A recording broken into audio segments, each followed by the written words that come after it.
Hi everyone, this screencast is designed to help you with your continuum of teaching practice, which is a part of your individual learning plan. So this is new for those of you that are Year 2 participants.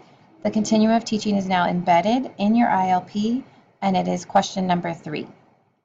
So when you have your ILP open from Canvas, you'll get to question number 3, and we ask you to make a copy of the continuum. So the same way you made a copy of your ILP, you will click this link, click Make a Copy, and then we ask you always when you make a copy to delete copy of and make sure you write your name at the top. Also to update your sharing settings, make sure that it's set to anyone with the link can view. If you'd like to give your support provider direct access, you may by typing their email here, although it's not necessary for them to type on this form. Only you will be editing this form, but they do need to be able to see it. Once you've done that, you can begin working. The directions are on the first page. You will fill out your name at the top, your support provider's name,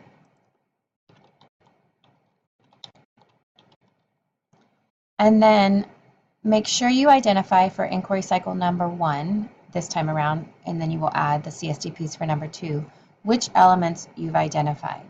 So on your ILP,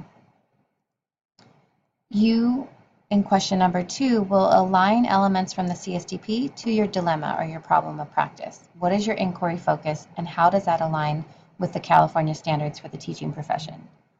Once you've done that, let's say I'm going to work with 1.1 and 1.2. And we ask you to write those elements out. Then on your CTP, you will only complete this continuum for elements 1.1 and 1.2.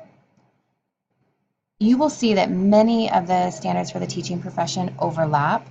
We ask you to try to limit the number of elements that you select to 4 or less, only because it makes it more manageable for you and easier to focus your inquiry.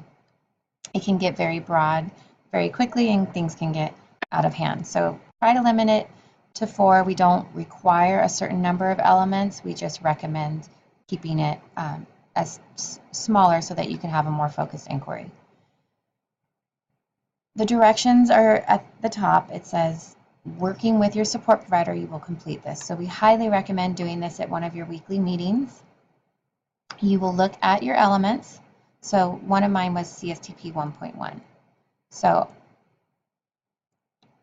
if you look here, CSTP 1.1, I will look across the continuum and see how am I using the knowledge of students to engage them in learning. Am I just using the information that the district's giving me or that my school is giving me? Am I using additional tools? Am I using the data that I collect from those additional tools to actually inform my instruction?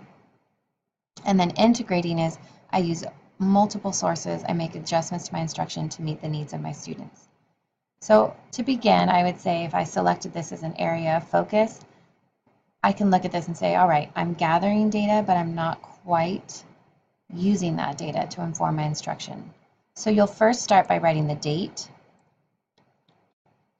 So the beginning inquiry starts on September 27th. So here's where I feel I am right now on this continuum. You write a rationale. I feel that I'm exploring because.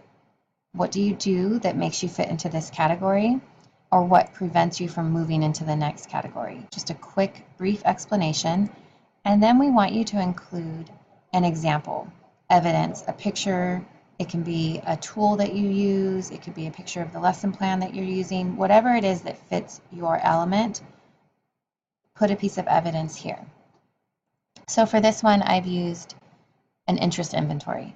So this is a way that I collect additional information from my students that may help me differentiate my instruction to better meet their needs. I'm not using it yet, but I am using this tool. And it's above and beyond what my school or district gives me. So that's why I'm not emerging. You will come back after the inquiry. So it says revisit the continuum after each inquiry. So our inquiry ends on December 6th is when your inquiry is due. So you will come back and hopefully you've moved over in the continuum. If you're in the same place, you will write the date in the same place with your rationale and your evidence. If you feel that you've moved over, then we ask that you put the date in the appropriate column, your rationale, and your evidence for why you are now applying. Again, you are only doing this for the elements that you've selected for your inquiry. You're going to do a pre and a post. Something to be aware of is every year this shifts. This is depending on your context this year with this group of students. So some years you may feel like you're applying and integrating, other years you may be bumped all the way back to emerging because things are changing, curriculum changed, your student makeup changed. So please understand that the goal is not for everyone to be integrating in everything, but that we are starting somewhere and we're making growth. As always, if you have any questions, you can reach out to TIPS leadership or to your support providers. We're here to help. Thank you. One more thing. When you are finished, you do need to copy this link. So you'll go to share.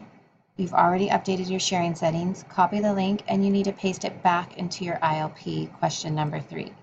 So you're going to, right here,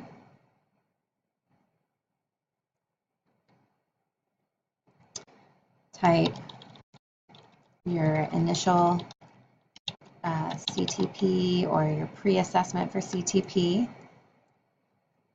If you highlight, right-click, and then click on link, you can paste that link to your CTP. And so now it's accessible directly from your ILP for us to review and for your support provider and your partnership learning coach to be able to see. At the end of the inquiry, you will paste that same link here on how your professional practice has changed. So when you reflect on the inquiry, you'll go back, you'll add where you feel you fall on the continuum, share that link again, and we'll be able to see your pre and your post. If you have any questions, give us a call. Thanks.